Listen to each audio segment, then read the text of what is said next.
रमेश भाई बहुत ही कंजूस आदमी था। उसकी कंजूसी की वजह से उसने शादी भी नहीं की। लेकिन उसका एक हॉबी था, पुरानों चीजों को इकट्ठा करने का। जहाँ भी कोई पुरानों चीजों का नीलाम होती थी, जहाँ भी कहीं पुरानों चीजों का एग्जीबिशन होता था, वो वहाँ पे जाते थे और पुराने चीज इकट्ठा करते थे। और उसका एक सब शौक था, वो किताबों को भी बहुत खरीदते थे, ज्यादातर पुराने किताबों को, और किताबों को पढ़ना भी उसको अच्छा लगता था।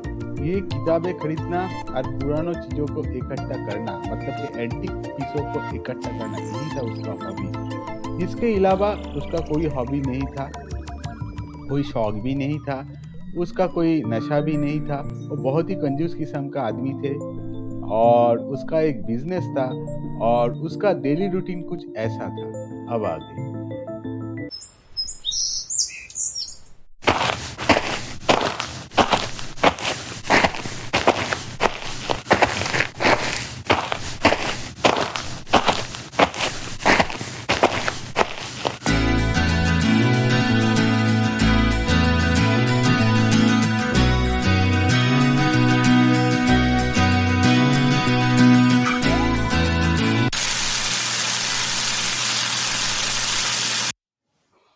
वो खाना बहुत अच्छा बन गया है आज। खा के पार्क में जाता हूँ, फिर घूम के आता हूँ, आके दिनेश के साथ बात करता हूँ। कल रात को उस किताब पढ़ने के बाद मैंने जो सोचा था, उसी के बारे में आज दिनेश के साथ बात करता हूँ।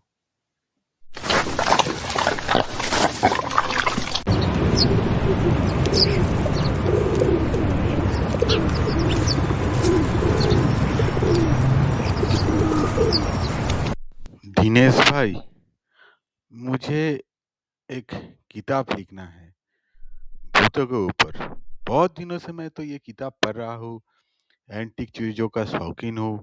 घर में एंटीक चीज भरा हुआ है, और ये सब किताब पढ़ते पढ़ते और एंटीक चीज देख के मुझे भी अब एक कहानी लिखने का मन कर रहा है, मतलब कि एक किताब लिखने का, जिसमें मैं भूतों की कहानी लिखूंगा। तो इसलिए मुझे एक पुरानी हवेली चाहिए। हवेली पुरानी भी होनी चाहिए, और वहां पे भूत भी होना चाहिए। दिनेश भाई, आप आदमियों को लगा दो, जैसे भी करके मुझे एक पुराने हवेली, यानी कि एक भूतिया हवेली खरीद के दो, जिसमें मैं कुछ दिन रह के ओ भूतों का जो किताब मैं लिखना चाहता हूँ भूतों के ऊपर, वो मैं लिखूंगा। जितना जल्दी हो सके मुझे वैसा एक मकान दिला दो, जितना भी खर्चा लगे मैं करने के लिए राजी हूँ। लेकिन रमेश भाई, ऐसा भूतिया बंगला ढूंढना बहुत ही मुश्किल है। मैं आदमियों को लगा सकता हूँ, लेकिन लगता नहीं है कि वो लोग ये आपका जो भूत बंगला का शौक है वो पूरा कर पाएंगे।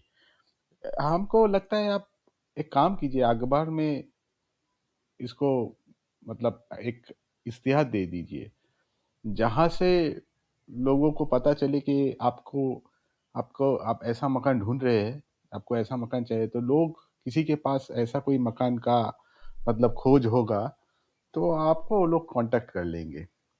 क्योंकि मुझे नहीं लगता है, मतलब ऐसा मकान मैं ढूंढ पाऊंगा या मेरा आदमी लोग ढूंढ पाएंगे। इससे अच्छा है आप अखबार में इश्तिहार दे दीजिए, वहां से शायद आपको ऐसा मकान का पता चल जाए।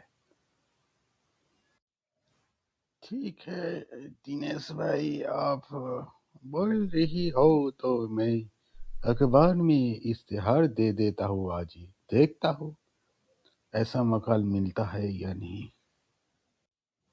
दिनेश भाई, अखबार में इश्तिहार देख के दोनों आदमी मुझे कॉल किया था, मतलब वो दोनों एक ही साथ काम करते हैं, वो लोग प्रोमोटर है। तो वो लोग एक पुरानी बंगला खरीदे थे।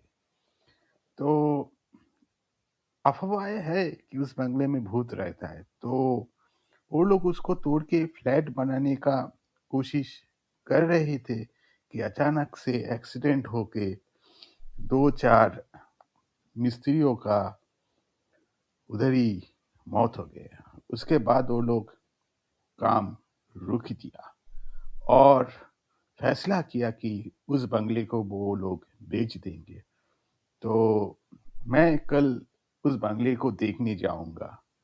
आप चाहते हो तो आप मेरे साथ एक बार चल सकते हो। मैंने यही डिसाइड किया है कि मैं उस बंगले को खरीदूँगा और उधर कुछ दिन रह के वो भूतों के बारे में जो किताब मेरा लिखने का ख़्याल है उसको मैं पूरा करूँगा।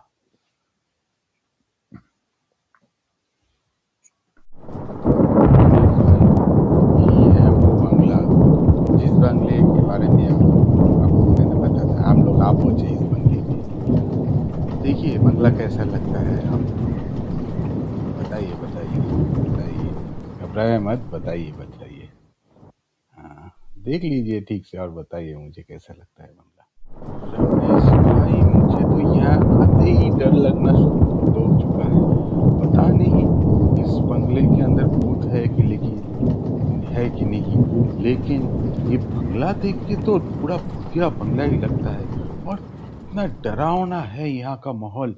उफ, मैं तो जल्दी से जल्दी निकल जाना चाहता हूँ इस माहौल से। और देखिए जोर का बारिश भी आएंगे शायद आज।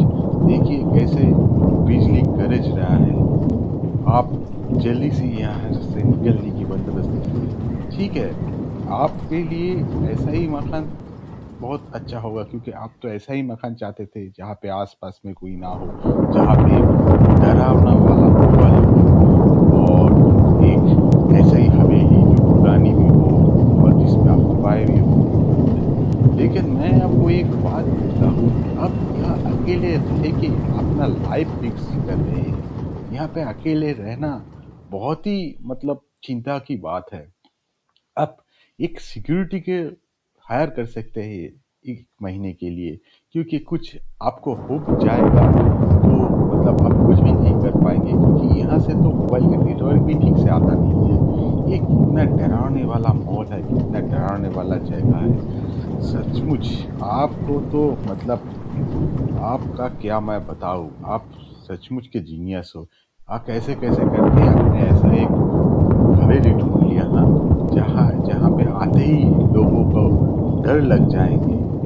अरे बाप रे बाप! जल्दी निकलिए यहाँ से, अब मैं थोड़ी देर भी यहाँ रुकना नहीं चाहता हूँ।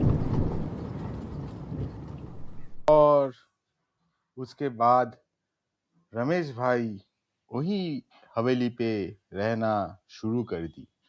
और कहानी में एक बहुत बड़ा ट्विस्ट आया क्योंकि उस हवेली के जो भूतनी थे असल में वो उस हवेली के मालकिन थे जो भी शादी नहीं किया था। उस मालकिन के भूत के साथ मतलब कि उस हवेली की भूतनी के साथ रमेश जी का बहुत अच्छा दोस्ती हो गया और हर दिन शाम को वो लोग गल्प करने लगे। दोनों मिलके बहुत सारे बातें करने लगे और उस भूतनी ने रमेश भाई को बहुत ही अच्छा-अच्छा आइडिया दिया किताब लिखने का, जिसकी वजह से रमेश जी का किताब भी मार्केट में बहुत ही पॉपुलर हो गए और रमेश जी भी धी रातों-रात फेमस हो गए मार्केट में भूतिया कहानी के राइटर के हिसाब से। अब आगे।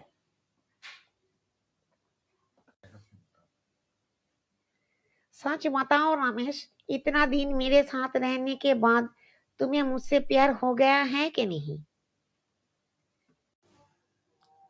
हाँ, प्यार हो गया है। आज मेरा ये जो पब्लिसिटी है, वो तो सब तुम्हारी वजह से ही है। मैं तो मरने के बाद भी तुम्हारे साथ रहूँगा यहाँ पे तुमसे शादी करके।